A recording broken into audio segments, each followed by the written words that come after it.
Okay, regardless. Yeah, the Zanna story is like totally overblown. I don't know why people would give a shit about it. But I guess they do. They're just fucking weirdos, about her. It's a huge scandal here in Finland. Yeah, it's a huge scandal in Finland because nothing happens in Finland because it's fucking Finland, dude. That's why. If the biggest scandal in your country is your 36-year-old prime minister doing normal human being shit like partying with her fucking friends, then you're barely a country. The fuck do you mean? Shut up and take advantage of your good social safety nets and keep fucking crying that you are nowhere near as interesting to cover or focus on. And that's it. These motherfuckers literally treat their teachers like lawyers, okay? Like, they treat their teachers like lawyers. They live in the worst weather conditions and yet still are, like, incredibly fucking happy. And healthy, too. And then they're like, oh, I can't believe it, dude. It's so funny. No, I know. I'm going to talk about this. I'm going to talk about her actual controversies, in my opinion, like dumb shit that she said. But Finland operates like a well-oiled machine. So when your country operates like a fucking well-oiled machine, you're not going to have fun. It's no content having ass country, okay? It is a no content country. Straight up. You got a sexy ass 36-year-old prime minister and even she's no content. Like, think about that. Is she partying? Like, even in Italy, okay? You look at somewhere like Italy. Italy has a lot of content. Why? They have a lot of fascists. They have a lot of psychotic fucking politicians. In Italy, it's almost illegal not to take bribery and like do sex parties. Okay. Like immediately, the first thing I think about is like Berlusconi having bunga bunga parties. You know what I mean? Having sex with like a 17-year-old prostitute. Like that's horrible. It's content. You see what I'm saying? Meanwhile, you're in fucking Finland and you're like, oh my God, have you seen the biggest news story?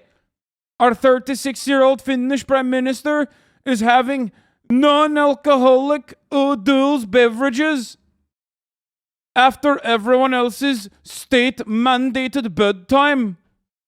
Oh, I'm sorry. I didn't realize that she didn't go to sleep at 10 p.m. like everyone else is supposed to. Okay? That's crazy. That's crazy. Yeah. It's so weird that the state mandatory bedtime for everybody is 10 p.m. and she went past it.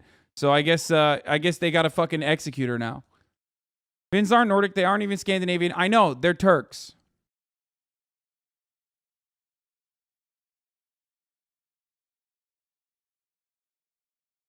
New York Times acting like the king Rob Ford didn't exist. Bro left a press conference saying he's going to go eat his wife's pussy. Yeah. Like Finnish people, I have a lot of love for you, okay? I do. I have a Finnish flag back there somewhere. Okay? Listen. Stay out of the fucking news, okay?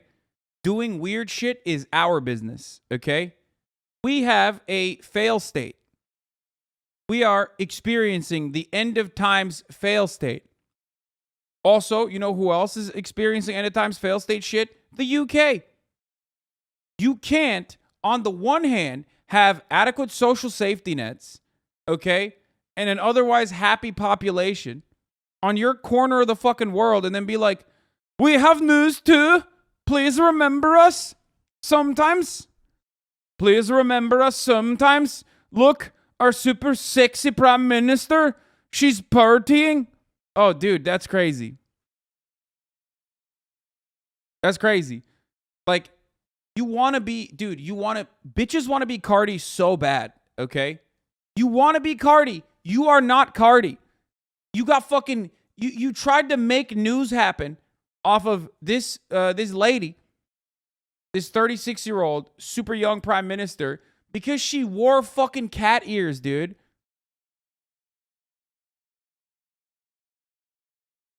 Finland, not Cardi. Okay? That's just how it is. The cat ears were Photoshopped. Oh, that makes it so much sadder, dude. That is so... Oh, no. It wasn't even fucking real? So she didn't even wear cat ears?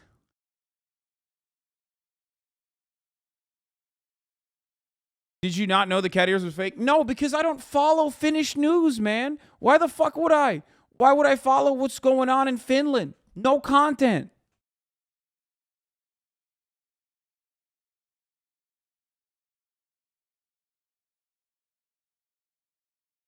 The cat ears were photoshopped by Finnish Nazis because that's the worst they could think of. That's so funny.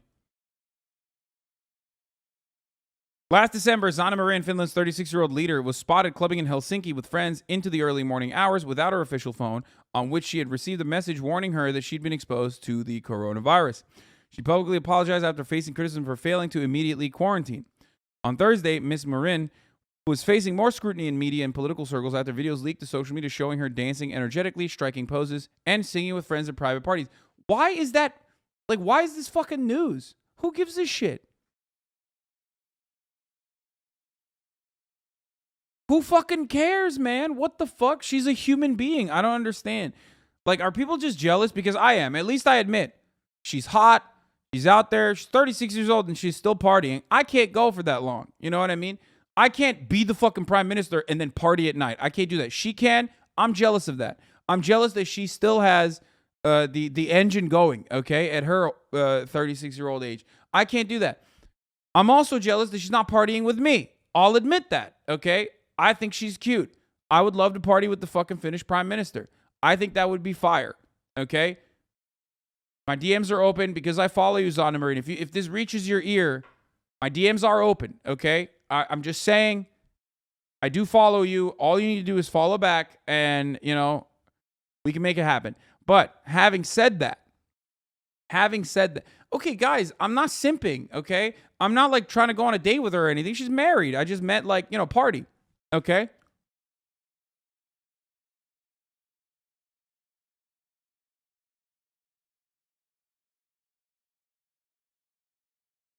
The chatting on the videos left her facing questions about the possible presence of illegal drugs, with one voice saying, "This gives you a great feeling," but there was no direct evidence that drugs were being used. But that's the funniest part. It's like, first of all, if you're 36 fucking years old and you're partying and there's drugs there, like, what's it to you? I mean, seriously, what the fuck is it to you? Why are you, like, what? You're bent? You're bent that they're, like, fucking... You're bent that, you know...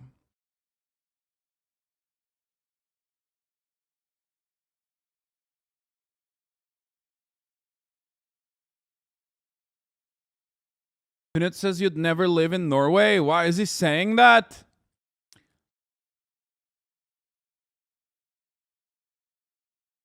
Drugs are illegal in Finland and she's a PM. Wait, first of all, I'm just saying that, like, other motherfuckers around her might be doing drugs, but also, I don't give a shit.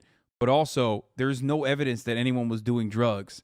So you are so desperately, so pathetically and desperately trying to make some shit happen. Okay? The whole coke part was pretty much a result of 4chan-like forum speculating that lasted for months. Yeah. He says he pays too much in taxes. That's it? That's the reason why he thinks I wouldn't want to live in Norway? No, Norway is boring. That's probably why I wouldn't want to live there. But not because they have a fucking adequate tax system. That's so silly.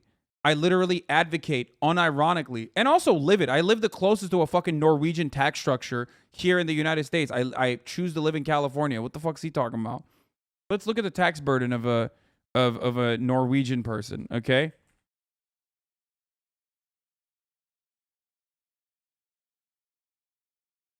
Top marginal tax rate in Norway. What's the top marginal tax rate in Norway?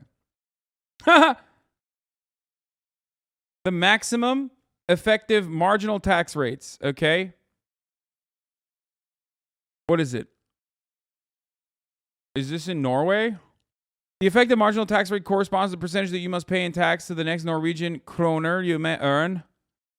Okay, so it says salary income excluding employers' national insurance contributions 47.4%. Salary income excluding employers' national insurance wait, what? Why does this say 53.9%? Pension income 44%, business income 50%, dividends and withdrawals 49.5%.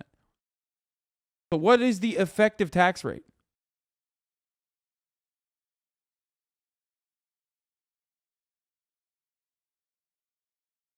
Oh, for people who are taxed as pensioners, the highest effective marginal tax rate can be up to 47.8%. Literally complaining about how lazy or guaranteed a roof over their head. Okay, hold on. Let me take a look. This is a repeat of the AOC dancing story. There is no effective tax rate. How much is the federal tax in the USA? You would be a business income self-employed, so 50.6%. So that's higher than what it is right now. Here is what I pay right now is like basically what I pay right now basically in wait, hold on. Second. There's like a lot going on in my fucking DMs and shit.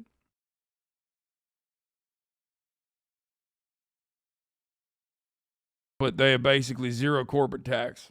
Okay.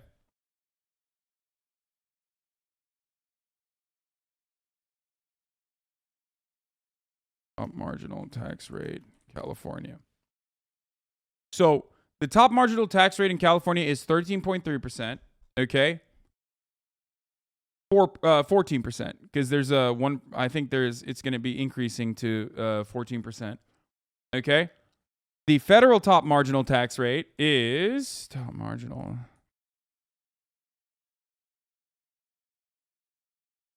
Yes. Is 37%. Okay. It's no 14%. What the fuck? That's nothing. No, that's on top of the 37%. You fucking weirdo. In America, you have a federal tax rate and then you have a state tax. Okay.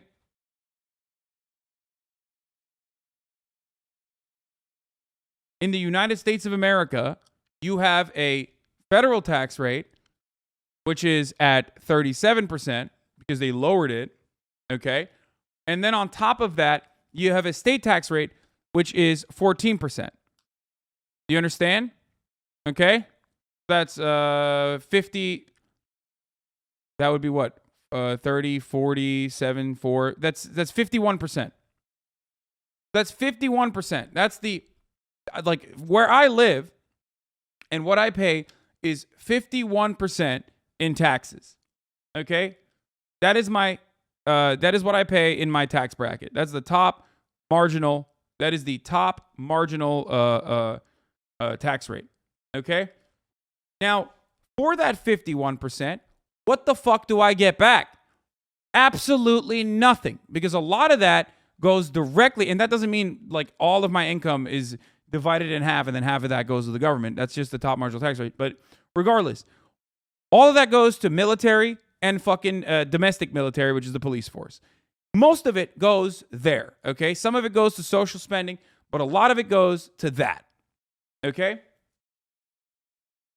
So not only am I paying basically Norwegian fucking taxes, I'm not even able to get anything in return for it.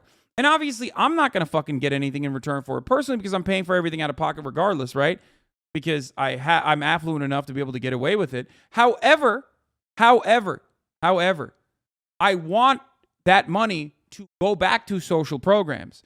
I want that money to go back to adequate public school measures. I want that to go back to adequate roads. I want that to go back to a robust public transit system. I want that to go back to socialized healthcare and medicine. Okay? So when people fucking say this,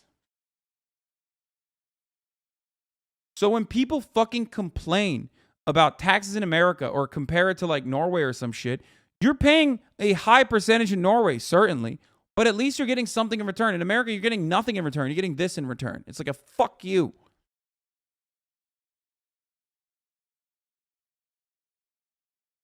Okay? Not sure if you talked about this at all, but the Freedom Convite Now, there's also an effective tax rate, which is what I need to look at. That's what's like actually important.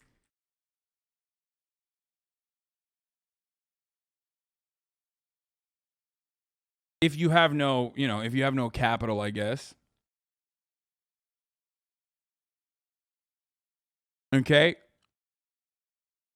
The top 1% of taxpayers pay the highest effective income tax rate of 25.6%, but that's just at the federal level. So at the federal level, that bears itself out to 25.6%. Okay. We're not talking about where there's additional taxes, like Norway has a VAT. A lot of European countries have a VAT, which is their main funding mechanism as well, which is a regressive tax. It's a tax on the working class. It's a tax on the working poor. But it's a very effective way to actually adequately fund your government, obviously. VAT is a value-added tax. We have VAT here in America, too, to a certain degree. It's a sales tax, but that sales tax is relatively low. Very, very, very low. Okay? Like super low. And it doesn't exist everywhere. It's not like a federal thing. And it varies. Yeah, it varies state by state. Okay? So in the US, what? Okay. Yeah, our sales tax is based off a percentage. There's based off of value of the item usually, I thought. Yeah. A lot of European countries get away with lower tax burdens on the federal level for income by using the main funding mechanism as a VAT. Okay? Either way, I'm still aware that by paying taxes, you help people on that need is good enough for me. Yes. So, for example, one of the reasons why, despite a tax rate the tax bracket that I'm in, that basically makes it so that because I don't fucking shelter any of my assets and everything I make an income, and because I am unable and not interested in purchasing capital and figuring out methods of buying depreciating assets in a way to offset some of my tax burden or anything like that. Because I don't do any of that, I'm paying like more than fucking most Norwegian people would in the highest tax brackets. Okay. But in return, I get nothing. However, there is some of those taxes still go back to funding the roads, funding the schools, and that is still fine by me, okay? Because those things desperately need funding, okay? They desperately need funding. They are in dire need of funding. So I see it as a patriotic thing, paying your taxes.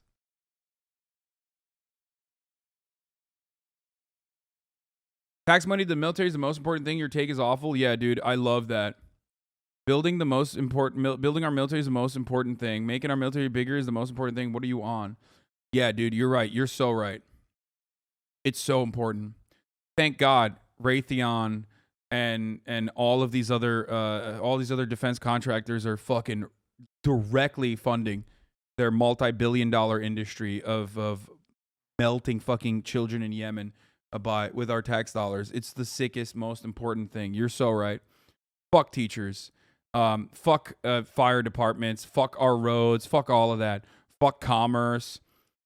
Fuck focusing on your own self. Just basically build a military state.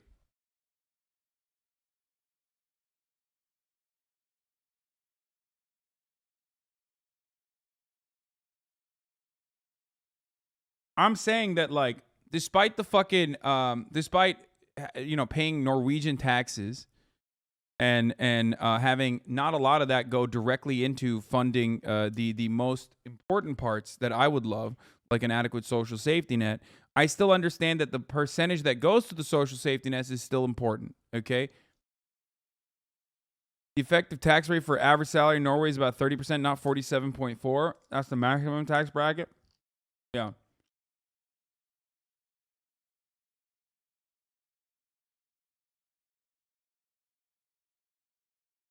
Stop paying taxes and just donate to what the government should invest in? Yeah, totally, dude. You're right. I should do that.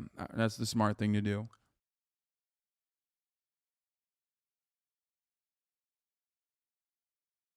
The Norwegian welfare is mostly funded by oil money, not taxes, but you still correct? Oh, well, interesting that you mentioned that because I oftentimes point to the Norwegian model and maintain the position that we must nationalize our extraction industries across the board and use all of that as a way to fund our social programs and a way to also as a way to fund our social programs and as a way to move towards renewable energy. Okay?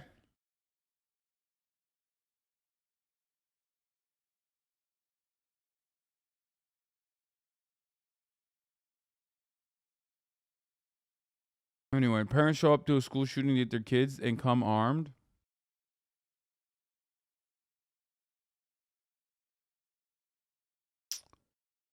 You should probably stress a little more that you don't pay anywhere near the 50% effective tax rate. For some reason, Americans have no idea how marginal tax rates work, and it hurts my brain. No, that's why I was trying to figure out what the effective tax rate is, like the percentage of your fucking income that you earn that year, and what percentage of that you actually pay, which is very different than the marginal tax rate. Americans literally think if the top marginal tax rate is 90%, they think like, oh, that means they're going to take 90% of your entire money that you made that year. That's not how that works. That just means up to that dollar, that's the percentage that they're going to take.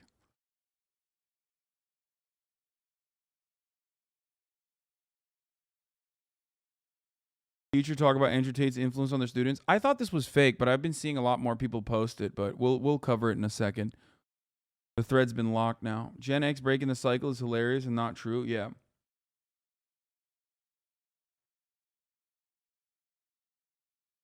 Can we be honest about this conversation? The average Finnish taxpayer pays about 30% in tax, while the average in the U.S. is like 13%. I support the higher taxes, but you don't just get there by taxing the rich. I support the Finn model, but we should be honest. Yeah, no, I talk about that regularly. But ultimately, what ends up happening when you're paying 30% in fucking taxes instead of 13% in fucking taxes is that you get significantly more benefits and you end up getting more in return, more bang for your fucking buck, because the government has the capacity to make things cheaper. Okay? Much cheaper than private corporations that can set prices, especially when it comes to industries with an inelastic demand, like healthcare. Okay? But people do not have the capacity to understand healthcare premiums as an additional tax that they have to fucking pay. They just see that as something you have to consume and something that you're paying into. They don't see that as an additional tax. They can't comprehend a world in which, like, they can't comprehend a world. What the fuck? I don't pay 30%. Who's paying 30% in America? No, he's talking about the effective tax rate for the average worker. But I don't even think that it's 13%. I think it's still higher. I think that chatter was just like really lowballing it. But it is certainly lower than the middle class. Middle class taxes in a country like Finland is going to be higher than the middle class taxes, the tax burden in a country like the United States of America.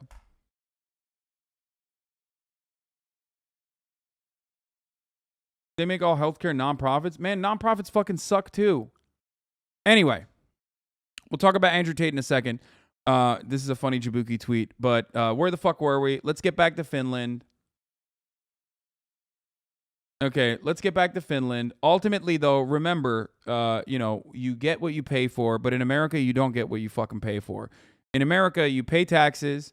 Your effective tax rate is still relatively high for as little as you get back in return. You get no return on investment for your taxes, pretty much. And that's part of the reason why a lot of people have resentment towards the IRS. That's part of the reason why a lot of people have resentment towards the government. That's why a lot of people want to starve the government. That's why reactionary ideology sets in a country like this that is consistently benefiting the Republican Party, because the Republican Party is slanted towards destroying the federal government and lowering your fucking taxes. But they're not actually lowering your fucking taxes. They're lowering the taxes of the wealthy. They're lowering the taxes of the corporations. And a lot of you dummies literally keep paying a significantly higher percentage of your yearly earnings back in the form of taxes, while the wealthy get away with it. That's why they don't even need to use fucking tax shelters in this country, because the tax shelters are built into our structure. Anyway, I wish there was a better way to calculate the true cost of the American experience, by adding all this other extra shit that you have to pay for. Okay? Like kindergarten or a daycare. You know what I mean? Shit that like parents have to pay for that you would otherwise get from the government. You know what I mean? The government's not offering an adequate way of providing a solution. Education, that's a fucking tax. Healthcare, obviously, is the biggest fucking tax. Gas prices and like paying for your vehicle that you would normally be able to undercut dramatically by taking advantage of publicly funded, adequate public transit. That is a tax. You're paying a fucking tax without realizing that you're paying a fucking tax.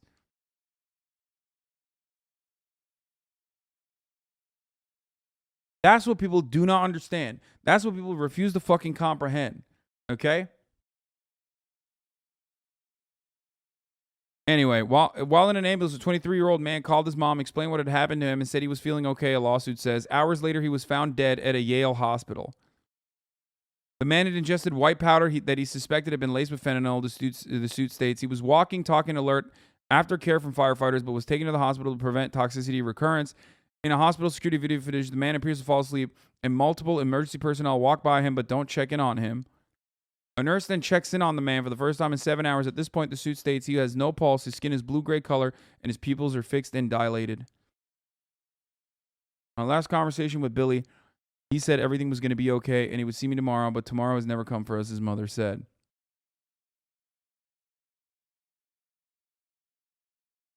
Sad. Okay.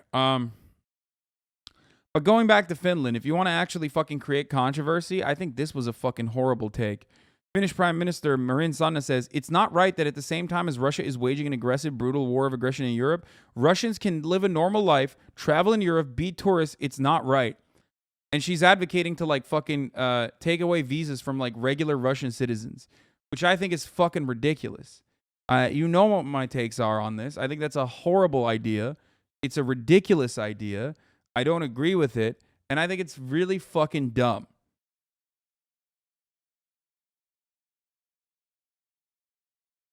What the fuck does the average Russian person, who, especially if they're like leaving the fucking country, if they're not the gopniks that actually do love exactly what Vladimir Putin is doing, and those motherfuckers are not leaving the country, what the fuck do the Russians overseas have to do with the actions that Vladimir Putin is taking on his own personal fucking time and on his own operating on his own personal interest?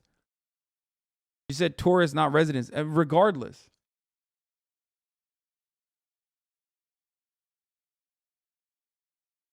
Objectively, it is unfair to innocents, but possible advantage of political pressure to Putin. Just wondering. No, dude, that shit doesn't work. Russians who leave don't support Putin is a huge assumption. Yeah, except what you're failing to consider is that first of all, it doesn't even fucking matter, because when you do that, you are inevitably saying like, oh, Russians who don't support Putin cannot leave the country. Russians who don't support Putin cannot leave the country because maybe some Russians who support Putin can. Okay?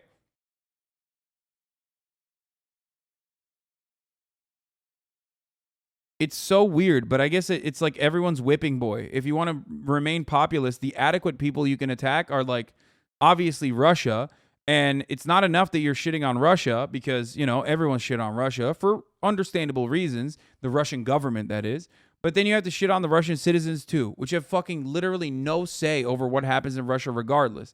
It is the best way to try to, you know, it's the best way to try and fucking instill some kind of populist rhetoric.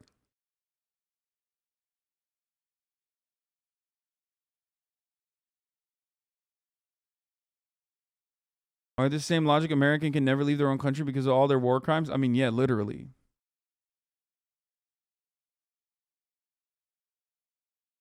Yeah, let's just put all the Russians in internment camps. Why aren't we doing that? We did that before here in America with the Japanese. Why don't we do that with the fucking Russians? We don't know. We don't know any better. Who knows? What if a Russian person might be loyal to Vladimir Putin? Ooh, you don't know that. Yeah, let's just do that. Concentration camps for all Russians, right? Great. Great. That's crazy, dude. Yeah, let's bring back like a blood quantum too, like just to figure out exactly what percentage Russian you are. You know what I mean? Yeah, let's isolate Russia further.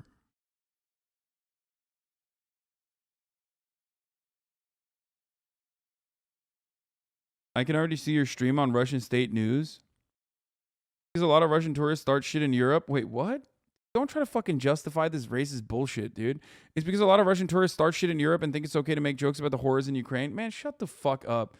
You are literally doing the exact same thing that racist people do about locking up undocumented immigrants. Like, oh, well, undocumented immigrants don't know how to act right. Like, we should just lock all of them.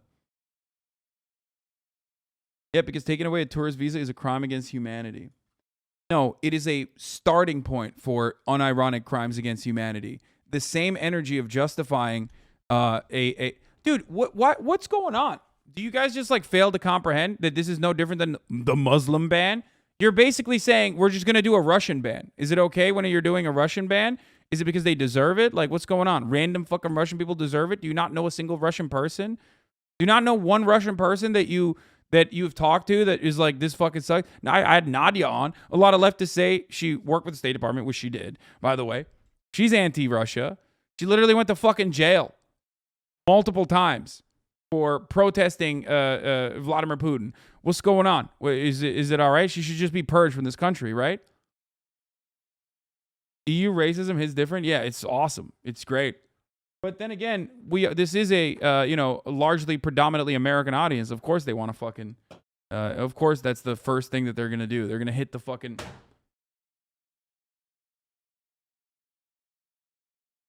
What about going after Russian oligarch assets who actually materially support the regime? Bitch, you think I give a fuck about that? That's awesome. Do that. Are you dumb? When have I don't have an issue with that at all. Yeah, take all their assets regardless. Take it regardless. Take it for fun. That's so stupid.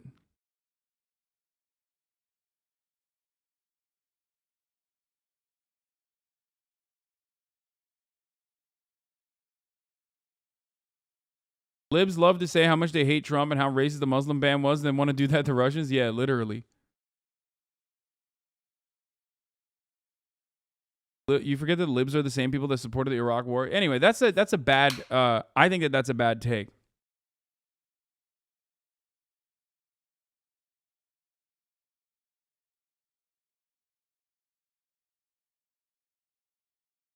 My U.S. friend is married to a Russian. They fled the country before the war. This would send them back to Russia, which is fucking stupid.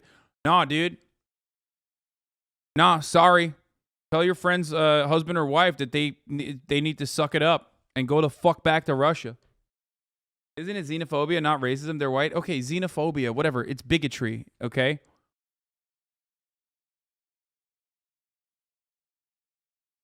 Like, there's fucking Russians in this chat right now. You know what I mean? Nah, fuck you guys, right? Fuck them. Don't do any mixing with them either. Don't be in the same rooms with them. You never know. They might actually sneak in some Vladimir Putin propaganda. So dumb. This is the difference, though. Like, I'm fucking Turkish, so I completely understand the resentment that a foreign government can have over you for the actions that your fucking government that you oppose is taking regularly. Americans also can comprehend that if they think about it a little bit further, unless they benefit from living in the imperial core and deep down inside truly don't resent their government for fucking lasering brown children overseas. You know? And it's not like you ever have to consider that. It's not like you ever have to carry that with you anywhere you go. The most you can do is claim you're Canadian when you go to Europe with your American passport, you fucking Amerifat pieces of shit. That's it. Oh, I'm not American. I'm Canadian. Please don't get mad at me, right? You're good.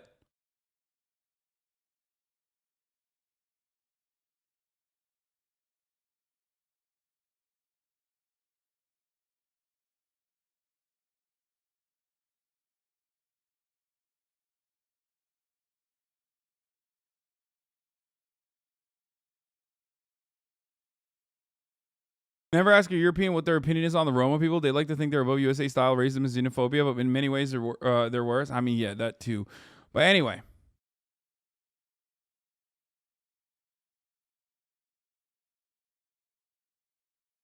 I mean, this is also a very obvious fucking hypocrisy too. Oh, this is Russian propaganda probably though. I mean, oh my God. I love how Russian athletes are supposed to answer questions about their country's war in Ukraine, but American athletes are never asked about their country's many invasions. Yes, because those are justifiable. Why are they justifiable? Because America did it. When America does that, it's okay. When Russia does it, it's not. So much so that whenever I talk about like Russia's unjustifiable invasion of Ukraine, which I've made very clear is the most idiotic, inhumane bullshit that you can conduct, okay? That you can engage in. If I compare it to America, a lot of Americans' brains break. They're like, what? Why are you? That's whataboutism. Because they're conditioned into thinking America's invasions are good and Russia's invasion is bad. But America's invasions are good. When I'm comparing it to America, I'm comparing it to the worst thing you can do, motherfucker. But they don't even understand that.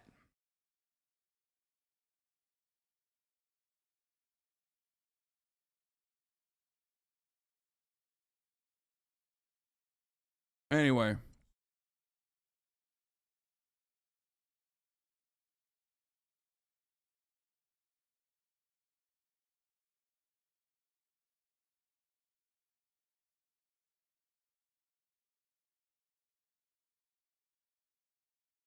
I think it also has to do with where Russia invaded. Russia invaded a white country. U.S. only drones and kills little brown kids, not babushkas in Ukraine making dumplings. That too. That plays a role in it. For sure.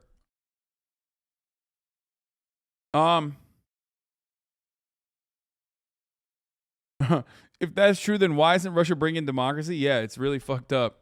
You know, like we did in Iraq and Afghanistan. I love that America brought in democracy to every country that it's invaded, famously.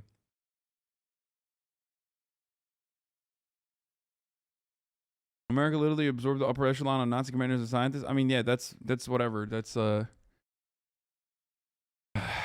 just par for the course. Then they're like, just ban the tourist visas and don't get that a lot of people use the tourist visas to get the fuck out of Russia and see what they can do from there. That too.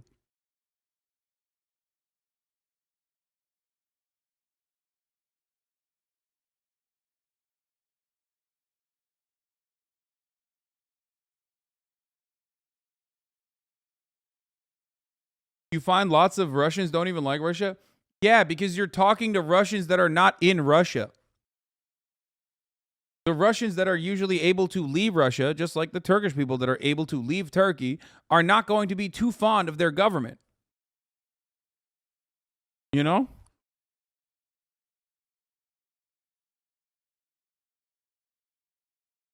And yes, Schadenfreude, another person who is not American, is correct on this. Also, it doesn't even matter if the Russians who move here are Putin supporters. They literally have no power within their country, let alone in America or Europe. Exactly.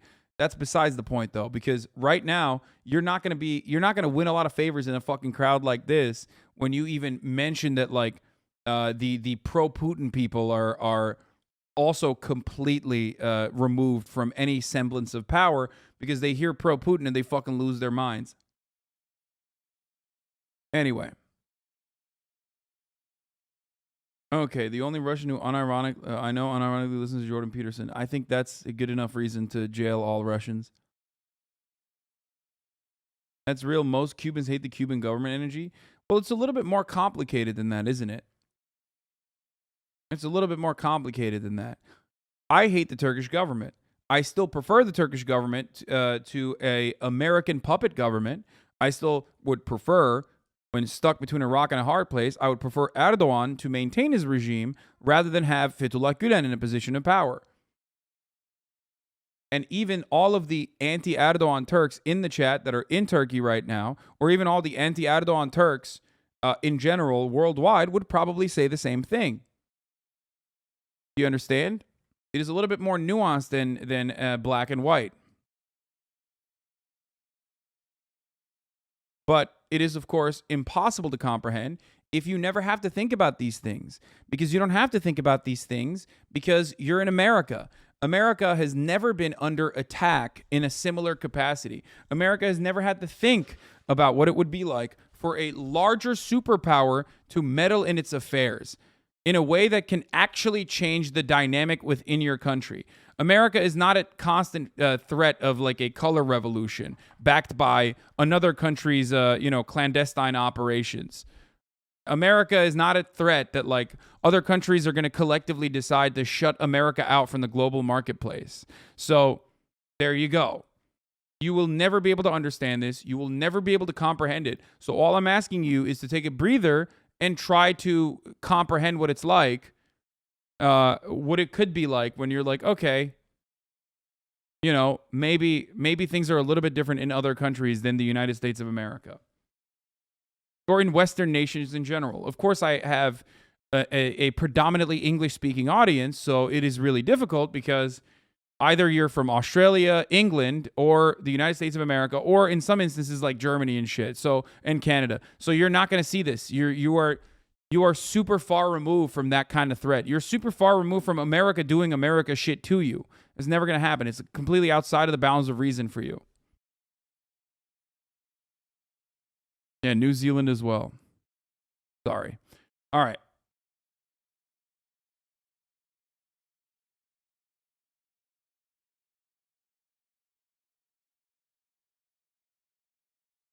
Honestly, it seems like Turkey is a huge issue with their policy, but seeing it from Greece, where I'm from, I can't tell if it's worse than being in a nation that really doesn't have autonomy.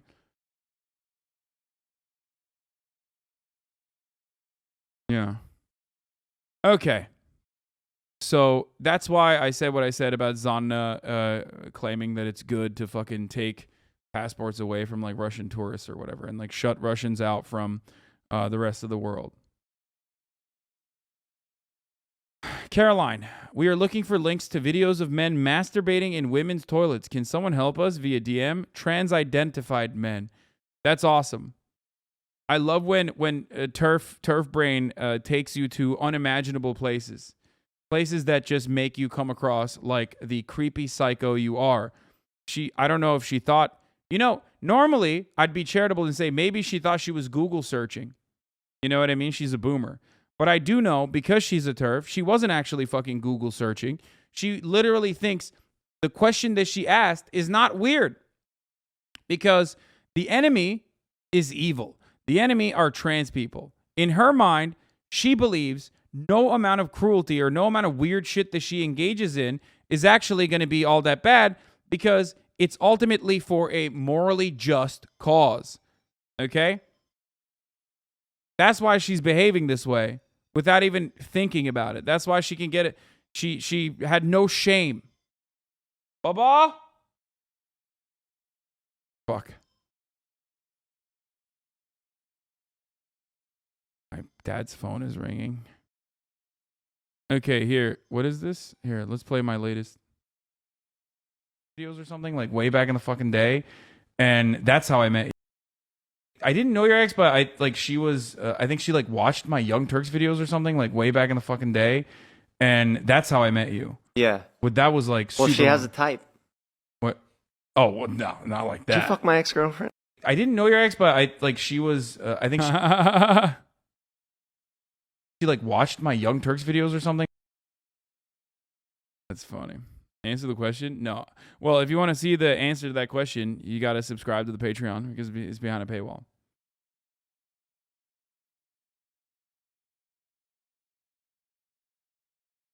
Oh, there's a child hospital that's under attack by libs of TikTok and Matt Walsh, by the way. This is why we're going to talk about bans. We're going to talk about conservatives being banned and being censored by our free speech hating media. And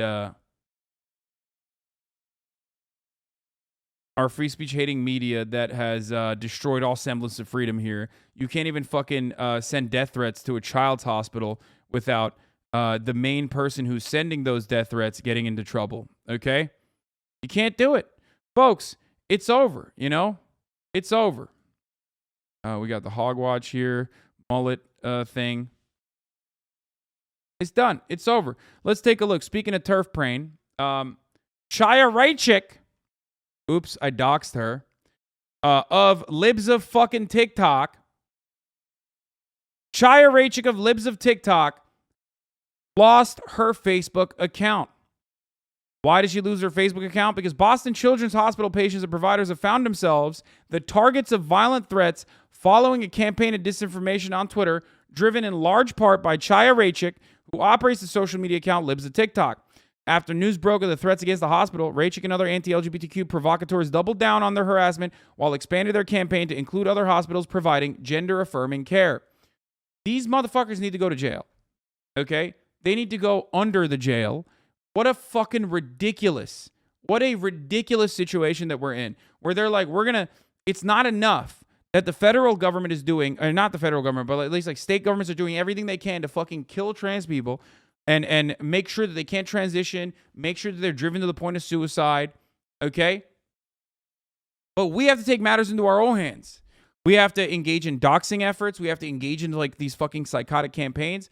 And honestly, like, you do that, you go to jail. Like, what the fuck's going on? You know what I mean? It's just, why? Why are these people breathing the free man's air? Okay? One of my friends works there, and she's been getting death threats on her personal Instagram. It is fucking insane. Okay? Wait, is Chaya a lib? No, Libs of TikTok is a right-wing account. Okay? Raichik made nearly identical posts attacking Boston Children's Hospital on Facebook, which reportedly banned Libs of TikTok yesterday, but apparently she got her account back. Boston Children's Hospital says that toddlers can know they are transgender. Some signs are refusing a haircut or playing the opposite gender toys. Boston Children's Hospital is now offering gender-affirming hysterectomies for young girls. It gets much worse. It's a post-millennial article as well. And the NGO's operation, which reportedly banned Libs of TikTok yesterday, but Raichik still remains active on Twitter, Raichik's biggest platform. Raichik has targeted multiple other hospitals and medical providers, leading to harassment and violent threats from her followers, which include more than 1 million Twitter users. On August 9th, anti-trans activist Chris Elston, best known for traveling across Canada, harassing hospitals and their staff over gender-affirming policies for trans youth, tweeted out a video from Boston Children's Hospital to falsely claim it was performing hysterectomies and genital surgeries on minors. The targeting of Boston Children's Hospital escalated when Raichik shared the video with her 1.3 million Twitter followers, tagging the hospital and making the same false claims about it, supposedly now offering gender-affirming hysterectomies for young people. In reality, as noted by PolitiFact and later confirmed by the hospital, patients must be 18 or older to have a letter from a medical doctor stating they have a persistent, well-documented gender dysphoria in order to qualify for the procedure. Okay? You have to be over 18. You can't get a gender hysterectomy under the age of 18. And even then, it's not that easy.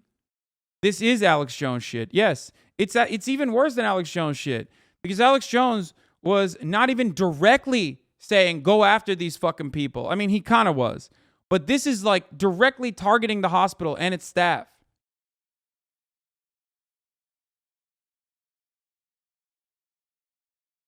Their source for these claims is their mental illness? Yeah, literally. Here's the Boston Children's Hospital's official statement. In response to the commentary last week that our critical gender multi-specialty service program, Boston Children's Hospital has been the target of large volume of hostile internet activity, phone calls, and harassing emails, including threats of violence towards our clinicians and staff. We are deeply concerned by these attacks on our clinicians and staff, fueled by misinformation and a lack of understanding and respect for our transgender community. The article and the online attention that followed was based on the incorrect statement that Boston Children performs hysterectomies on minors in connection with transgender care. For hysterectomies performed as a part of gender-affirming care, Boston Children's requires the patient to be capable of consenting for themselves. Age 18 is used to reflect the standard age of the majority for medical decision-making. Boston Children does not and will not perform a hysterectomy as a part of gender-affirming care on a patient under the age of 18. We condemn these attacks in the strongest possible terms, and we reject the false narrative upon which they are based. We are working with law enforcement to protect our clinicians, staff, patients, families, and the broader Boston Children's community and hold the offenders accountable. We will continue to take all appropriate measures to protect our people. Boston Children's is proud to be the home to the first pediatric and adolescent transgender health program in the United States. Boston Children's Hospital is ranked best in the U.S. 9 years in a row. Libs of TikTok going at BCH is right on point for the brand. Bad faith, misinformation at best, just pure ignorance, and also malicious and also demonic, okay? What a fucking demon. What a scourge. Matt Walsh talked about it as well on his show. Here Today it on the is. Matt Walsh Show, children's hospitals around the country are butchering, mutilating, and sterilizing their young patients. So according to Boston Children's Hospital, literally every toddler who has ever been born or will ever be born is trans. Now, if it seems like they're casting the widest imaginable net in order to catch the most children they can and put them all on a path to sterilization and butchery before they can even talk, well, that's because that's exactly what these monsters are doing. And they've done. The fact that this kind of narrative can continue, by the way, is pretty incredible. But yet again, it's another example that like just no one gives a shit about trans people. Like people just do not care about trans people. People talk shit about trans people. People literally call for blood. People call for the heads of trans people and they can get away with it because no one cares. It is really fucked up. How are you legally just allowed to say whatever the fuck you want about a person or entity with zero repercussions? There's no protections. There are no protections. Done it up until this moment without much resistance from the public. But that has to end. We have to stop making it so easy on them. And that's why I'm in the very early stages of trying to organize a national coordinated effort to fight back against this evil. You know, it's really just a matter of where do we begin? Maybe we begin at Boston Children's Hospital. Boston Children's Hospital says its staff is being threatened and harassed now after far-right activists on social media posted misinformation claiming they perform gender-affirming hysterectomy procedures on young girls.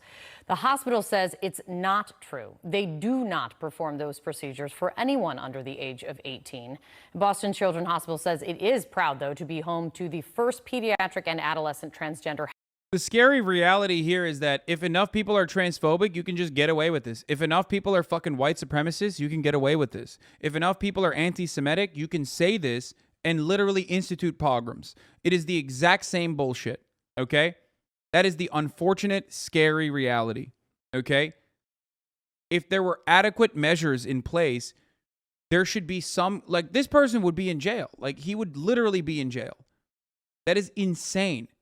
It is completely fucking insane that Matt Walsh can go on his broadcast and straight up be like, we need to start a mass campaign against Boston Children's Hospital. And the goal is not about the truth, by the way. Let me just clear something up here.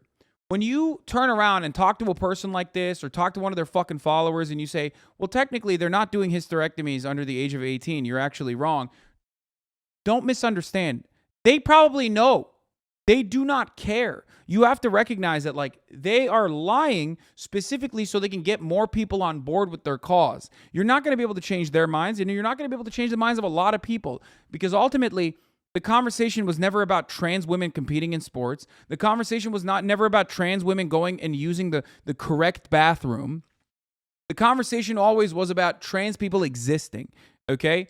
And a lot of the people that turn around and fucking, that's freedom of speech? Oh, really? That's free speech? So if I were to say the exact same things that Matt Walsh is saying about trans people, but for you in particular, figure out where you live, dox your fucking family, okay, and then say that my gigantic audience should come over and do something about it, that would not be protected by free speech, would it? It would not. Of course it wouldn't. I would get banned immediately.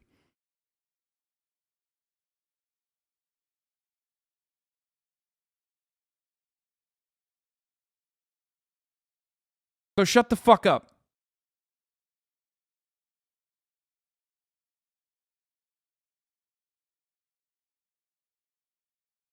At this point, it's not even stochastic terrorism. Their logs are generally normal, to be honest. Yeah, but there's so many people that like lose their shit when trans people get brought up. Okay?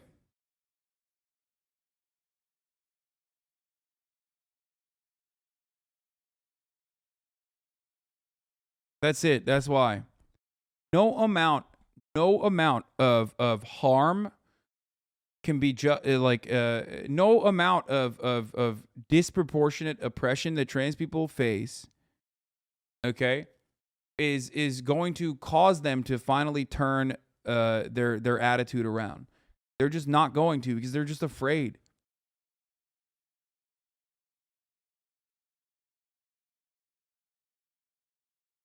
Yeah.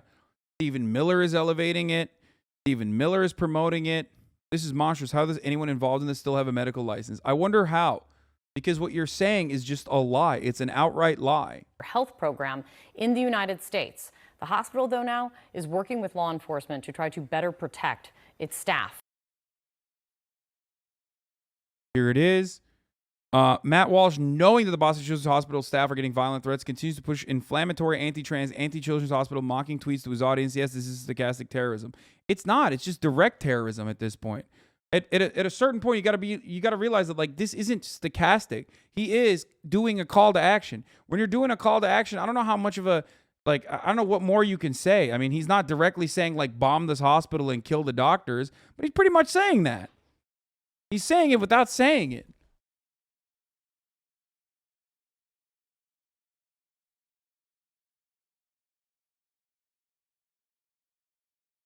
We are deeply concerned by these attacks on our clinicians and staff, but not by irreparably mutilating the bodies of minors, apparently. That's awesome, dude. Fuck this guy. I really hope, I really, really, really hope that they get their ass fucked by the long dick of litigation, okay? I want these motherfuckers to just open up the coffers, okay? I want it so bad. I want it more than anything else. I want what's going on with Alex Jones to look like a joke, okay? I want them to be sued so fucking hard that they think long and hard about ever shitting on people for taking any kind of medical decision that they want to take ever again. Okay? They are unironically looking to, as the chatter also correctly pointed out, incite violence against these doctors. Incite violence against these doctors in the same vein as Bill O'Reilly did towards doctors that were providing abortions.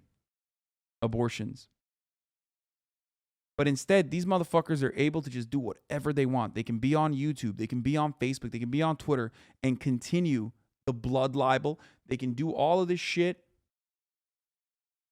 They can do all of this shit. They can advocate for it nonstop. Ben Shapiro's doing it. Look, apparently carving fake penis out of arm flesh and suing them into minor girls not dangerous, quoting the people who promote such atrocities are verbatim dangerous.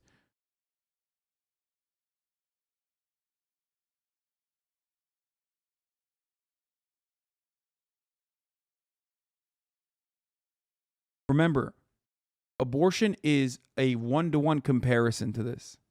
Why? Because it's a medical decision. It is a normal medical procedure. Okay? Top or bottom surgery, same shit. Normal medical procedure.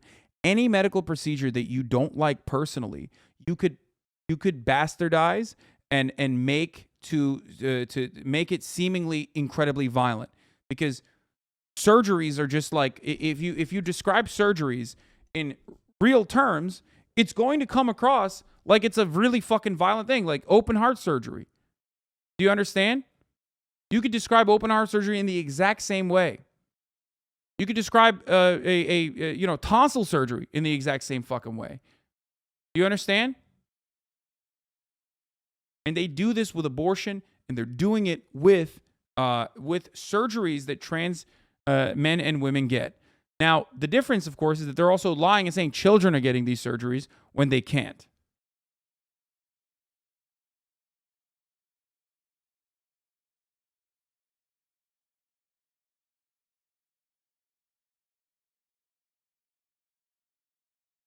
The right wing is radicalizing and arming the mentally ill for their political gain. Dangerous stuff. Yeah. You could describe this about your wisdom teeth getting removed this exact same way. But of course, wisdom teeth removal is not happening exclusively to a minority of people that are getting fucking dunked on nonstop and can openly be discussed as an aberration, as a wound to be, as a fucking wound to be cauterized, or as a problem to be excised from society in the same way that trans people are. And that's it. That's why they can do that. That's why they can talk about that in these terms. Same with fucking women. Same with abortion and women. You could just shit on women. Except, of course, trans people and trans issues are nowhere near as popular as, abortions which impact women. which is why there's a 75%, 75% fucking approval for defending Roe v. Wade. And yet Republicans were able to take that away too.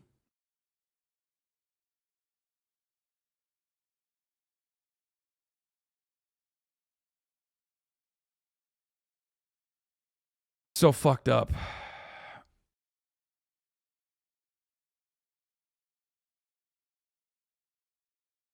You might be missing the point. No offense. I think Ben Shapiro might be thinking of society effects rather than the surgery itself. What? Are you a fucking 6-month subscriber trying to describe Ben Shapiro's like unironic transphobia by trying to normalize it and defend it? What the fuck? What's societal effects?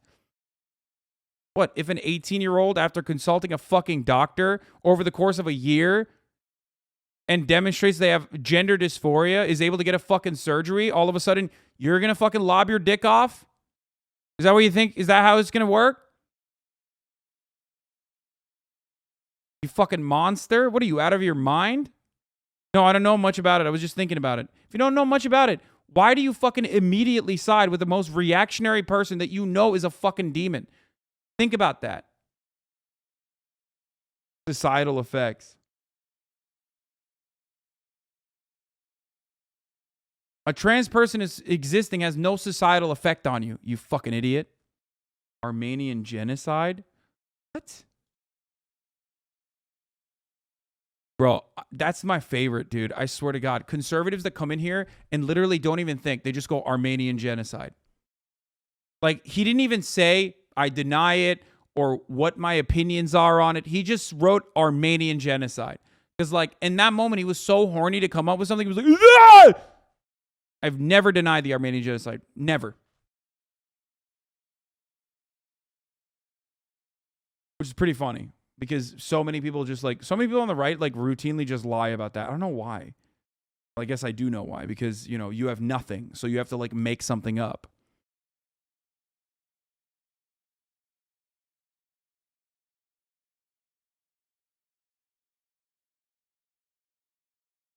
Animals, dude. Straight fucking monsters, okay?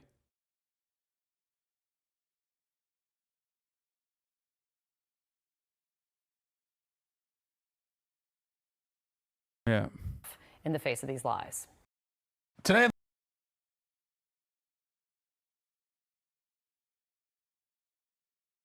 Just respond with the Native American genocide? No, because I'm not fucking denying it. Like, I'm not even gonna like shift the attention away to anything else.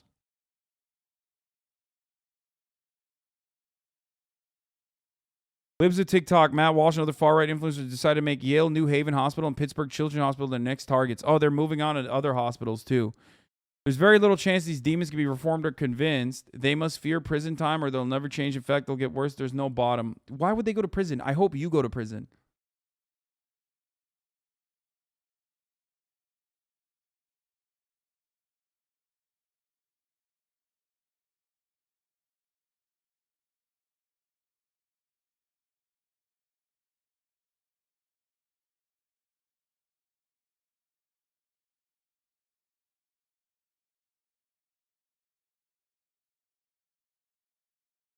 Fuck me, dude.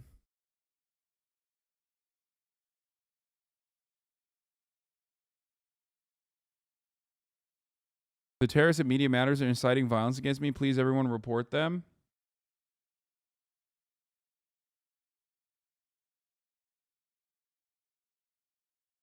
I shouldn't say anything.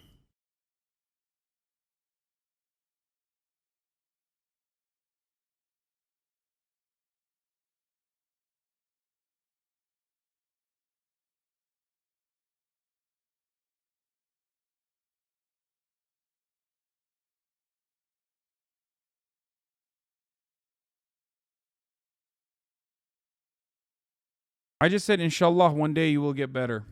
That's all I said.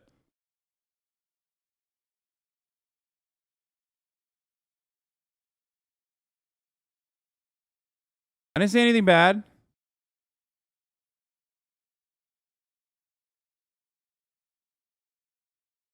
They literally use the most grotesque language on purpose to make a mastectomy sound like some back alley butchering. Of course, they do it on purpose. They do it with abortion too. Trump supporter took an L at the bar. All right, fuck the patriarchy. Fuck it. Fuck it all. Go Trump. Ew, you're sick. All right, fuck the patriarchy. That's funny. What the fuck? Why did she think someone saying fuck the patriarchy was actually gonna like be in support of Donald Trump? I mean, in his eyes, you said something bad seeing he's a fascist? Yeah, I just want him to get better. Nothing bad about that, right? Couldn't have said anything wrong or bad. Okay, there's more we're going to talk about. I want to see what the fuck this Sam Harris video is about. But before then, let's get to some news. Judge orders portion of the Mar-a-Lago search affidavit unsealed after the DOJ redaction. Ask you too about this breaking news we're just getting out of this court in Florida where the Mar-a-Lago search affidavit was being decided on. It's a little nuanced, but help us understand the decisions that we're getting now. Yeah, so essentially the judge wants to see proposed redactions from DOJ that could come out and see this underlying warrant. I think DOJ's redactions would be so heavy that DOJ at least has said that they would render it essentially useless, that they wouldn't be able, there wouldn't be any more information or context that you could get because they would want to redact so much of this because they don't want to give Donald Trump essentially a roadmap to this investigation and say it is in the very early stages. What the judge has decided, Aaron, is that they don't think that DOJ should be making those decisions about whether or not that's actually useful, whether or not this information should be released. So he wants to see what those proposed redactions would be, and we might end up with a heavily redacted version of this that would give us some information, but probably not a ton of information about where this investigation is headed in the future, Aaron. So just to make sure I'm clear, Ryan, we're not going to see a document of any sort today. The government has a chance to go back and this has not been unsealed. It's not being sealed necessarily either. And it's going to take some time before a real final ruling is made on that, right? Precisely. Yeah, this won't be an instant turnaround, but we should be hearing about this in the coming days to see where those proposed redactions. Wait, what the fuck is this? Libbers? That's so funny. You guys are so dumb. Land and whether or not there's any information that could be turned over, even if it's not extraordinary, earth-shattering information, so that that I guess a lot of the news organizations want to come out of this, Aaron. Yeah. All right. Ryan Riley for us in D.C. Ryan, thank you. I want to bring in our NBC News legal analyst, Danny Ceballos now. Danny, I want to say this is unexpected, right? I think the wisdom that had been sort of talked about through the last couple of weeks here was that this was going to be a document that remained sealed. What are your thoughts about what we're hearing from the court today? Special times call for special measures. I still say that in 99 out of 100 of these cases, it's a no-brainer. There is no unsealing of the affidavit of probable cause. But in a case like this, with such public interest and involving the most unique person upon whom a search warrant has ever been served, that the rules tend to change a little bit. Yet, this is a judge, a magistrate judge, saying not necessarily that it's going to be unsealed, but that some of it might be, not exactly sure what that's going to mean. But it has to be somewhat of a surprise to DOJ that the judge is going in this direction. And so what would be the harm done here then, Danny, if in fact there were useful parts of this affidavit that would be unsealed? For the DOJ, what would they see as the potential harm there for them? And then on the other side of this, what would be the value to... The only potential harm is the top of the hour ad break that comes 11 minutes after the top of the hour. But the way to avoid the top of the hour ad break's harm is by subscribing. Now, how can you subscribe? Well, you can subscribe for $5 or you can subscribe for free with a Twitch Prime by connecting your Amazon Prime account to your Twitch account where you get one free Prime subscription a month. We are unsealing the top of the hour ad break now, okay? You can also get gifted a sub if you're lucky, but if you're not lucky, then make your own luck. Use your Twitch Prime on your favorite broadcaster. Hopefully it's me. Here's the woman ad break now. To the media organizations and to the Trump team. Well, the value to the media organizations is the same value to the public at large. We want to see it. There's intense public interest. But the value to the Trumps is a little different. It's more like, can we find out what the government has on us, and can we find out who's been snitching on us? I mean, that's how they might put it. That's, of course, not how the government would put it. And the government's concern, which I think is a legitimate one, is if you disclose the search warrant affidavit, I keep calling it the search warrant affidavit, it's the affidavit of probable cause. That is written in a narrative form. And yes, it might not identify specific witnesses or cooperators by name, but with enough of a narrative, you can piece together who's who and who's doing the disclosing. So not only does it compromise the investigation, it could potentially compromise the source of the information who gave it to agents with the idea that, look, I'm going to give this to you, but I don't plan on testifying. I don't want it put out there. And that could be a problem, too, for law enforcement. I mean, I am really surprised that there is even a discussion in court about this. But, you know, look, it might also be that the judge is just looking at every possibility, every angle, because this is arguably one of the more important search warrants ever served in search warrant history, unlike the hundreds, maybe thousands that are requested, issued, and served every day across this country that we never hear about. Those are the kinds that you would never get the affidavit of probable cause unless and until the government wants to turn that document over. This is an unusual situation, and therefore we're seeing unusual rules emerge. I want to ask you about redactions here, right? I mean, as I understand the notes that we're getting out of court, the judge is telling the government you can go through this affidavit and make the redactions that you think should be there. The judge would then look at it himself and decide whether he agrees with the redactions or would want to do something different. What? Why don't you make your own bowl instead of buying every day? Why don't you worry about your own damn self, okay? Even though that other chatter correctly pointed out, it's because I know exactly how many calories this is. And also, I can't get up to fucking cook now, can I? What level of redaction would you anticipate from the DOJ for a document like this, considering that there's still an investigation that's going on? I have a vision of the artist Rothko that comes to mind, and it's going to be just giant blocks, not of blues or reds. It'll be all black. That's what I expect. I mean, large blocks of redacted documents, the kind that ruin the toner in your printer when you try to print them out. This is going to be something that the government is going to heavily redact. Anything that remotely relates to a confidential source or to somebody who may also be a target subject. Surely Chad would be fine with you getting up and being away from stream for 20 minutes a couple times a day. They would not spam anything. Or they would not go and make YouTube videos about it. Surely. If I were to do that. Look at this, bro. Just make a whole ass Qdoba bowl, just like 15 ingredients, hours of prep time, marinated chicken, grill it, make it perfect, rice, guac. The fuck is this guy saying? Yep, exactly.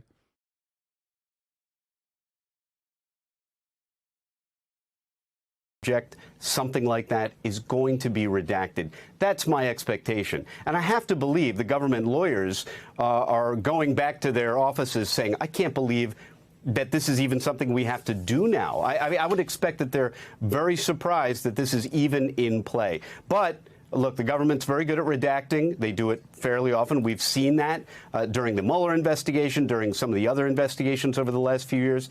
They have no problem redacting entire pages and covering them in black. And so that is what I would expect they would do here liberally.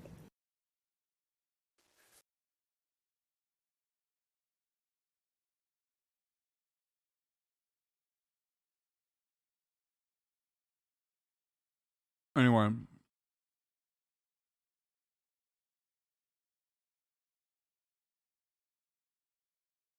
But the fucking, what is the term? What's a gang term for this? Like a mafia term? The jig is up. I don't know. The federal government is not only coming after Donald Trump, but also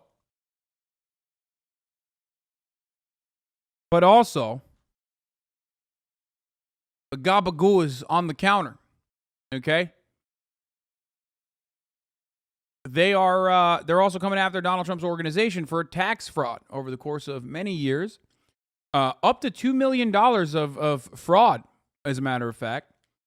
Donald Trump's CFO pled guilty today. Let's take a look at what happened. Big development now in another high-profile case we're following involving the former president. This one involves the Manhattan District Attorney's Office and Alan Weisselberg, the former longtime chief financial officer of the former president's namesake company. He is expected to plead guilty tomorrow to a 15-year tax fraud scheme. That's according to a source familiar with the matter. Now, the terms of the deal, they are still being finalized. Weisselberg may end up testifying against the company. That's despite the fact that he's not entered into a cooperation agreement with prosecutors. I'm joined now by CNN's Kara Scannell, who's been following it.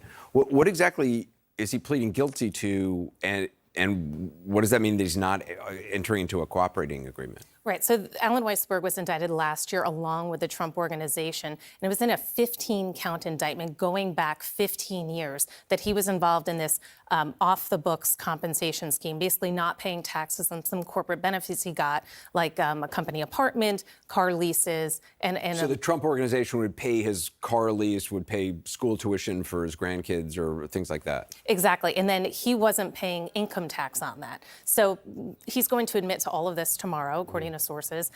He will plead guilty to the entire indictment, and he's agreed to testify at trial. The Trump Organization, the corporate entity, no individual, is going to trial in October on these charges. Now, they have had testimony from other people. They've had an accountant who has worked with the Trump Organization, who has testified before the grand jury, but this will be a live witness. Will be Alan Weisselberg, the longtime CFO. He's been with the company for 40 years, going to testify against the company if it gets to trial. Is it just testifying in this particular scheme against the company, or the company and other things they may have been involved with? Well, that's the thing here. This is just for his testimony in the tax fraud trial. You know, remember, he got charged with this because prosecutors were trying to put pressure on him to cooperate in their much broader investigation into the Trump Organization's finance and whether they misled lenders and insurers. But Weisselberg was not willing to cooperate with that investigation. So they was indicted a year ago, July. He's on the cusp of the trial in October. He just lost some motions to dismiss the indictment. He's now come to terms and said he's going to cooperate with this investigation. And for him, he gets some certainty here because according to this deal, he would serve 5 months in prison with time off for good behavior. We're looking at 100 days. But these days would be served in Rikers Island, the notorious New York City jail. But he gets the benefit of not having to go to trial, to potentially get convicted, to face anywhere from 1 to 3 years in prison to as much as 15 years in a New York State prison. So that's kind of the calculus for him. He gets some certainty. He knows he will serve a limited prison term, and he will offer this cooperation. And what's next for the criminal investigation in New York? Is that still ongoing? Well, it's still ongoing, but as you probably remember, the previous District Attorney Cy Vance had authorized his prosecutors to move forward with an indictment or to seek an indictment before the grand jury against the former president. The new District Attorney Alvin Bragg came in, reviewed the evidence, and said he didn't think there was enough there. One of the issues is they didn't have a cooperator. They didn't have someone like Weisselberg who was willing to tell the story behind the numbers. That investigation has slowed down. Sources tell me it's still ongoing, but there remains a lot of questions of what could they get that would satisfy the new DA that they have enough to bring an indictment when they didn't after already more than 3 years of investigating? Kara Scannell, I appreciate it. Thanks.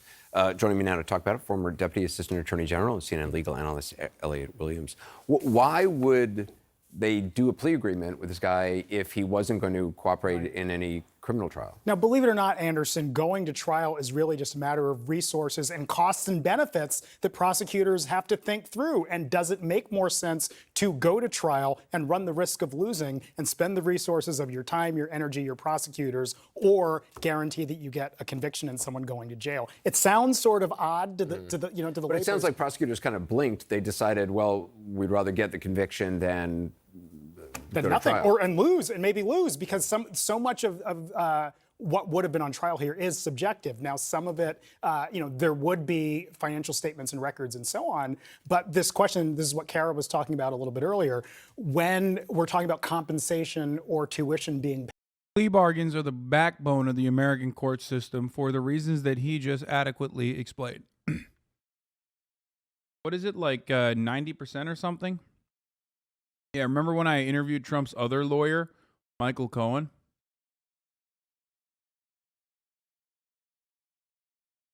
$97%, 99.7%.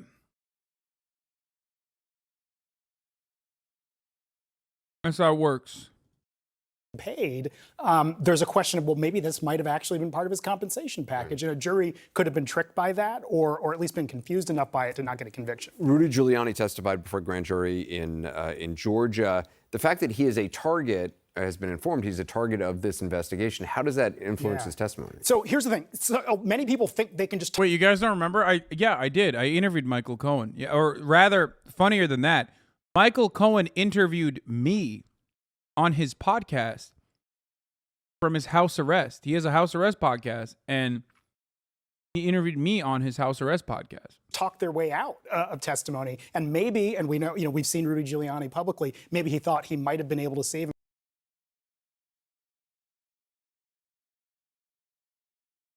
Most un-American thing that you can do. Same with these anti-protest bills.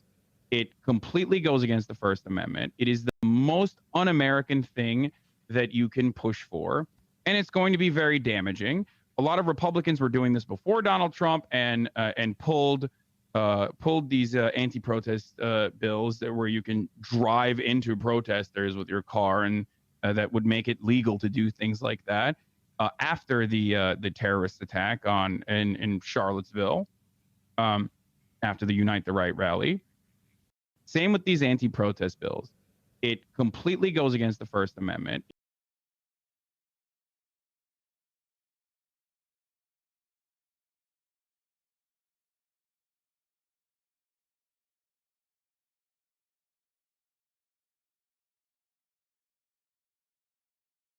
Yeah, I did that shit. Bro, I've been around the fucking block. Okay? All you young ones have no idea. You're like, you're new fans. You don't even know. I've done debates. I've done interviews with so many motherfuckers. By talking. If his lawyers were smart, they probably advised him to just keep his mouth shut because of the tremendous risk of jeopardizing his own rights if he does ultimately get charged with a crime. So he could have just pled the Fifth during this? Yeah. Yeah, and oddly enough, that can take 5 or 6 hours because every question other than, what's your name, Rudy Giuliani? So for instance, how long have you served as Donald Trump's lawyer? I plead the Fifth because that could come up in a conspiracy trial. Every possible fact. And so hour after hour, they were probably going through every question. Can't they just do a blanket, I plead the Fifth? I mean, they could, but prosecutors have a tremendous amount of information and they want to get him on the record, at least pleading the Fifth. But again, it seems... Honestly, though, a lot of you in here right now, 4 years, 5 years down the line, when Andrew Tate is the president of the United States of America, will probably look back and go, remember when you debated the president of the United States of America? Squashed the beef with Logan Paul and Jake Paul and ran on a Tate Paul ticket? Yeah. How crazy is that? And now he's the president. Remember, we used to make the Bugatti jokes. Odd, but and it can take an entire day of doing that, and we saw that with the president quite recently. There is a federal hearing tomorrow. Yeah, 5 years later, and women are made illegal. Yeah. Andrew Tate becomes president. First order of business, executive order. Women are illegal. Boys only. Tomorrow in Florida regarding the unsealing of the affidavit that was used to get the search warrant in Mar-a-Lago. We should point out CNN and other news organizations have been pushing to try to get it actually released. The Justice Department obviously does not want it released. What's the likelihood that it would get released? I would say highly, highly, highly unlikely that it ever gets released because of the fact that, number one, you want to protect the rights of innocent people who are named in it. Number two, you want to protect your evidence. Number three, you want to protect your agents and the work that they're doing. Usually courts defer to the Justice Department or prosecutors when they say, we will jeopardize our case or our investigation here if this becomes public. And the Department of Justice had already said that. They've already said, look, this is going to deter any witnesses. So the judge would have to supersede that in effect and say, you know what, Justice Department, you don't know what's best for your own cases and the fact that there are innocent people here. You know what? There's enough public interest here. Let's make it public. Could the judge rule that they would redact, any agents' names, any witness names? Okay. If they redact this document, Anderson, it's basically going to be a search on whatever date, August 5th or whatever, black box for 5 pages, 20 pages. Elliot Williams, appreciate it. Thanks, Anderson. We've got a startling admission from the head of the CDC that the agency has made serious mistakes during this COVID pandemic, which has killed more than 1 million Americans. The U.S. has by far the highest COVID death toll in the world. Dr. Rochelle Walensky is now calling for fundamental change to restore the public's trust as now monkeypox spreads and COVID numbers remain high in some places in the country. Number one, baby.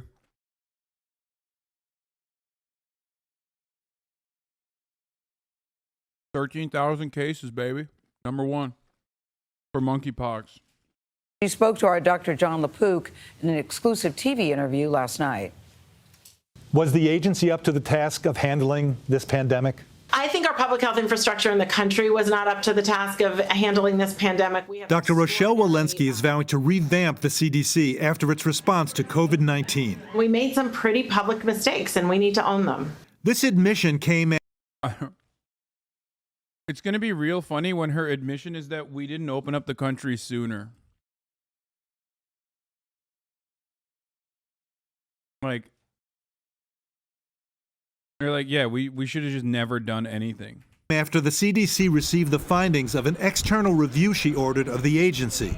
The CDC says the review found the agency's COVID guidance was confusing and overwhelming. Why did you go ahead and commission this external review? I think it's really important to understand the great work of this agency. This, for the record, this came 1 week after they said you shouldn't test kids in school anymore.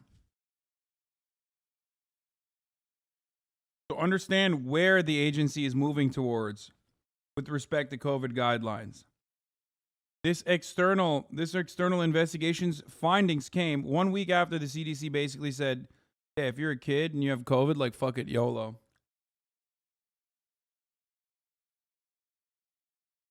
But also to admit to areas where we needed to improve. We owe that to the American people. The CDC says its new objectives are to share scientific findings and data faster, translate the science into practical, easy-to-understand policy, and develop what Dr. Walensky called special forces to fight future pandemics. We do now have an agency that has intense scientific expertise at almost every area of public health, which is a real gift. They're making the CDC militant.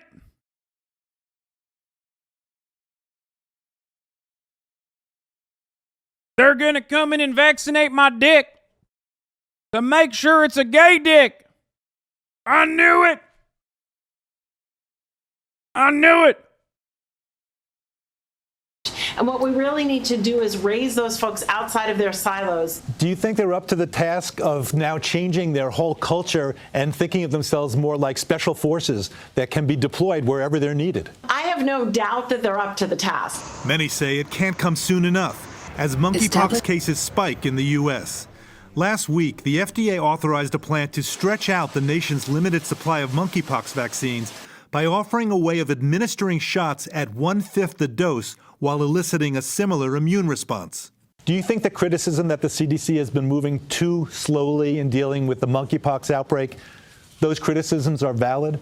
We at CDC still have not seen all the immunization data that we need to be able to see in order to mobilize vaccinations across this country. Part of those challenges are similar to some of the challenges that we had with COVID-19, that we don't have full line of sight on all the data that we need in order to make real-time decisions. Dr. Walensky says it remains a global fight to get monkeypox under control. We always have the possibility of receding if we don't have it contained around the world. Back to the old statement, no one is safe until everyone is safe. For CBS Mornings, I'm Dr. John LaPook.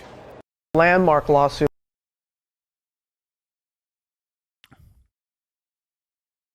87,000 new Faucis are being armed. They're coming for all the anti-vaxxers. Yeah.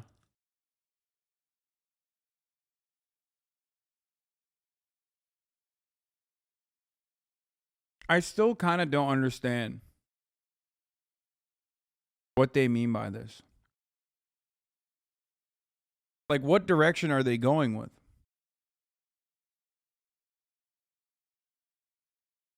Are they going in the direction of the CDC being like, you know, more chill? Or are they going in the direction of the CDC being more aggressive?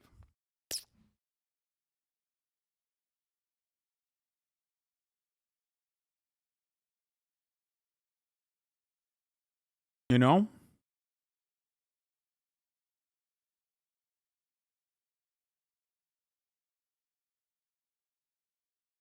It's just PR bullshit. Yeah, we went and conducted an external review with Pinkerton Goldman Sachs Incorporated to find out that the Visa MasterCard Pinkerton Goldman Sachs Incorporated review that was sponsored by the Chamber of Commerce decided that the CDC needs militant agents in an effort to ensure the chronic joblessness in this country. So the CDC is now going to come knocking down your door if you don't go to work because you have a little ouchie boo boo. They'll break your door down and force you to go to work at gunpoint because people need to get their fucking Slurpees, okay? And those Slurpees aren't going to make themselves, bitch. Oh, I'm sorry. Did you test positive for COVID? If you don't go to fucking work tomorrow, I'm coming to your house with the National Guard. Okay?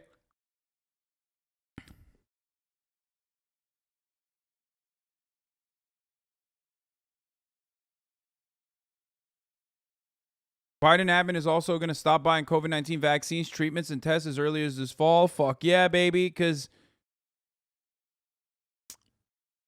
cleaning teeth with a folded piece of paper like a true Turk dad, mashallah. Yeah, exactly.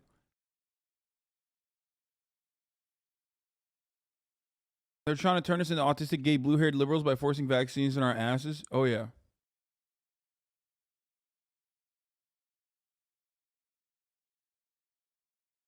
Because it can go either way. Either they're doing a task force to like forcibly inoculate everyone with the gay autism vaccine, or they're doing a task force to ensure that like if you get sick, you have to go to work.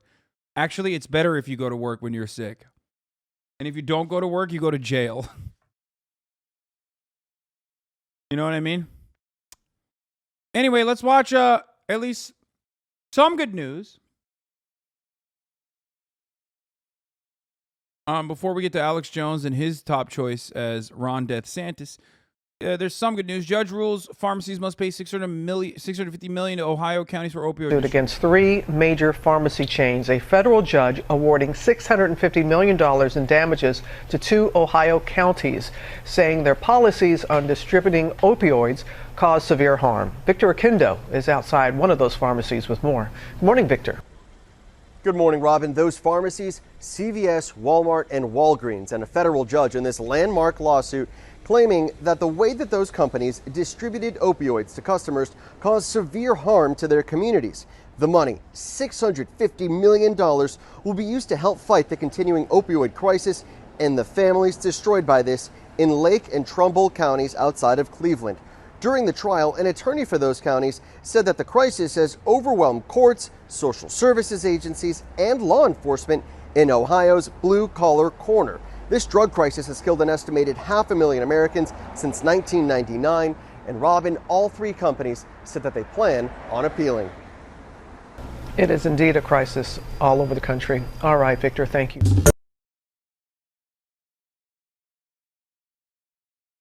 Aren't you the most watched streamer in Ohio? Shh, we don't talk about that. Shh. Workers in the United Let's take a look at the BBC talking about the workers in the United States. And after that, we got the Denver Post. Body cam video was released of Lodo police shooting that injured 6 bystanders. We're going to do some police brutality stuff as well. What is this? Kansas City found a solution to homelessness. Storage containers for unhoused during extreme weather. City and Downtown Council providing storage containers for unhoused during extreme weather. Oh, nice.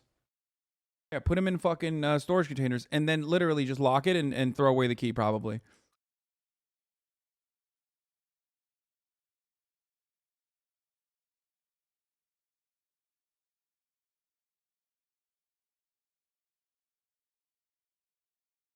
Elon, what is this? He went to Kevin McCarthy's party last night in Wyoming to celebrate Liz Cheney's loss. While speaking at the MAGA party, Musk asked everyone to deny he was there. Musk made sure that no press was allowed anywhere near the property. Then people started posting selfies. Bucket list selfie. Thank you, Elon Musk.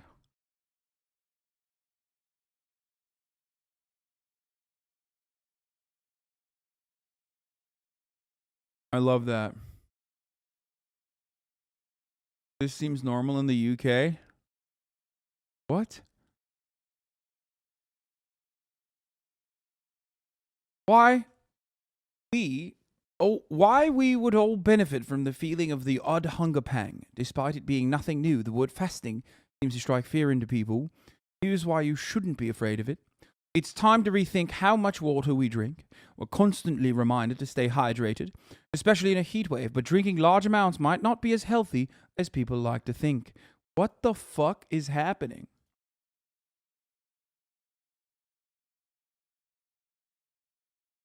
Don't throw it away. Moldy foods you can eat won't do you any harm. And what could be more romantic than a blackout? What is happening in the UK? Are you guys running out of food and water and electricity? Like, is that what's going on? And the media is slowly but surely trying to fucking let you ease into that reality or something?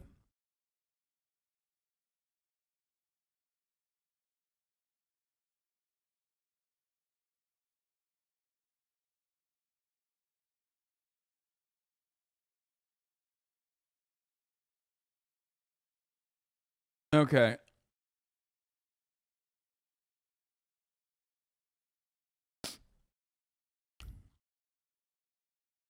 All right. Before we get to why workers in the U.S. are unionizing, okay, before we get to all of that, there's a couple things I want to watch. First and foremost, friend of the show, Sam Harris. I mean, Hunter Biden, at that point, Hunter Biden literally could have had the corpses of children in his basement. I would not have cared, right? It's like, there's no. What is wrong with this guy? Oh my God, he is so libbed up. Nothing. First of all, it's Hunter Biden, right? It's not Joe Biden, but even if Joe Biden, like even what actual friend of the show, fuck no, dude, I hate him. What are you talking about? Awful. And he's still awful. He switched sides. Like, he was always like the liberal who was like anti-Trump, but like really reactionary. And then during the Trump era, he's like started to recognize like, okay, these white supremacists are like really crazy. He read the room and like flipped back over, but he's still fucking annoying. He's just the worst. Whatever scope of Joe Biden's corruption is, like if we could just go down that rabbit hole endlessly and understand that he's getting kickbacks from Hunter Biden's deals in Ukraine or wherever else, right? Or China. It is infinitesimal compared to the corruption we know Trump is involved in. It's like a firefly to the sun, right? I mean, like there's just it doesn't even stack up against Trump University, right? Trump University as a story is worse than anything that could be in Hunter Biden's laptop, in my view, right? Now that doesn't answer the people who say it's still completely unfair. Oh my God, he's so fucking libbed up, dude. It's crazy. He is so libbed up. First of all, Hunter Biden did traffic in his last name, for sure. And by that, I mean like traffic influence, not sex trafficking like the way that 4chan tries to claim he did. He did do that. Trump's children have done that, and his son-in-law did way worse. Obviously, you could just mention that and then move on with it and then say Hunter Biden is still very cool, though, so we support him unconditionally. And he's allowed to do whatever he wants because, you know, he's a mad dog with a fat hog. Now, that's one thing. That's what I say. That's the appropriate thing to say, in my opinion. Hunter's hot. You know, he's got a big dick, and he likes to fuck the most 35-year-old looking women on the planet. Okay? The most 35-year-old looking, sex workers on the planet. So, and he wants them to unionize. And he does crack, the proletarian's cocaine. The proletariat cocaine. So all of that is true. He's an alpha dog.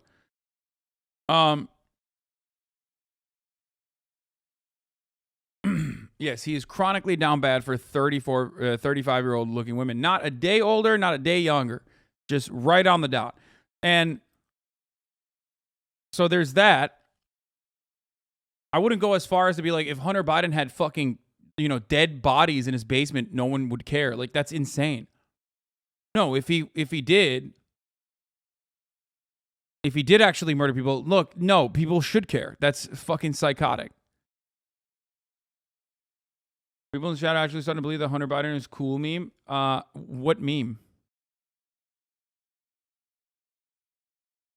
What do you mean a meme? To not have looked at the laptop in a timely way and to have shut down the New York Post's Twitter account like that. That's just a conspiracy. That's a left-wing conspiracy to deny the presidency to Donald Trump. Absolutely, it was. Absolutely, right. But I think it was warranted. Right. And again, it's a coin toss as to whether or not Sam, I'm sorry. That particular piece. I'm really sorry. I was the one that said we should move on, but you've just said something I really struggle with there, which is the kids in the basement. No, fuck the kids in the basement. I'm interested in democracy. I love that. Fuck the kids in the basement. I can't believe you think it's appropriate that New York Post's Hunter Biden story was taken down by Twitter. Every part of this conversation is so fucking psychotic because it's being acted on by two parties that are so insanely fucking removed from the average human being, okay? The average human being with a moral grounding or a moral compass, like, they're gone. They're gone on the right side. They're literally so firmly planted in the fucking center. I suspect the trigonometry guys are like on the right of that center, and Sam Harris sometimes on the left of that center, but when it comes to Islam, he's like literally all the way to the furthest of the right of that center when it comes to Islam. But these guys are fucking insane. Like, what do you mean? That's psychotic. No, if Hunter Biden had children in his basement, that's huge, man. That is really fucking big, okay? That's a huge hypothetical. You can't just like cast that aside. You can't do that. Why are you guys hypothetically saying, like, if Hunter Biden was, like, literally murdering children, it's okay? It's not okay. That's fucking insane. What the fuck is wrong with these people? And the irony is that it's a dumb hypothetical, okay? And this guy also cast that side because he betrays the values that he supposedly has, right? Where he immediately goes in, oh, I don't care about the children in the basement thing that you said. I care about... I know he's exaggerating, man. I know that they're both exaggerating. But the funny part is he is taking what Sam Harris said seriously, and with respect to, like, Sam Harris would not care if Hunter Biden had children in his basement, and he doesn't even care about Sam Harris saying that, which is arguably a more insane thing, okay? And he only cares about the media being silenced narrative, okay? Like, that is insane. That is fucking psychotic. I would be like, what do you mean if Hunter Biden had children? Like, make him address it. Be like, yeah, I was just kidding. Obviously, I would care in that situation. Make him address that. That's a significantly worse fucking take. That's a significantly worse take overall than the other side. That's morally consistent with what Sam Harris is saying. If you don't care that, like, Hunter Biden murdered children, okay, in your hypothetical, of course you're not going to fucking care. Of course you're not going to fucking care if the New York Post is being, like, silenced by Twitter or some shit. The irony of that situation, as I talked about back then with respect to Hunter Biden's laptop, was that, like, one, it was hacked material. Two, I didn't care that it was hacked material. I think it should be still disseminated. And three, when mainstream media doesn't actually cover that broadly, then you leave the weirdo fucking conspiracy theorists to be the only outlet that covers it. And four, no, Twitter should not fucking, decide that, oh, well, this is hacked material, so we can't release it, and then stop it from being distributed. That's insane, okay? That's the right thing to say, because ultimately it didn't matter. Yeah, it was hacked material, okay? It was hacked material that showed that Hunter Biden has a fat penis. That's it, okay? He owns the record for having been filmed, okay, on crack. He's literally, no one has been filmed on crack as much as Hunter Biden. That's number one. like Guinness Book of World Record shit, and 2, he has a fat hog.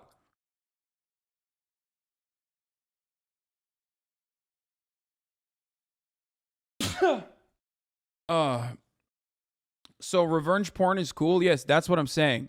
I'm saying that is not an incredibly uncharitable and awfully psychotic way to fucking understand what I'm saying. No, what I mean is mainstream media is not going to cover Hunter Biden's fucking revenge porn, you stupid fuck. But they're going to literally address it and be like, well, there's a lot of revenge porn in here. There's a lot of like random fucking nudity in here. And that this is very clearly, we parsed through all the details, and we found nothing of worth.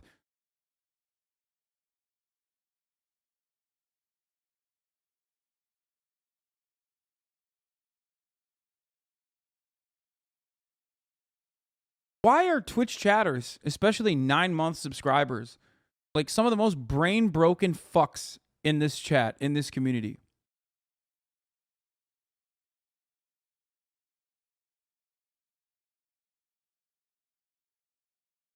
Like, what happens? What happens to you that you have to, like, chirp like you're on fucking Twitter? You know what I mean? Like you're a Twitter hater of mine.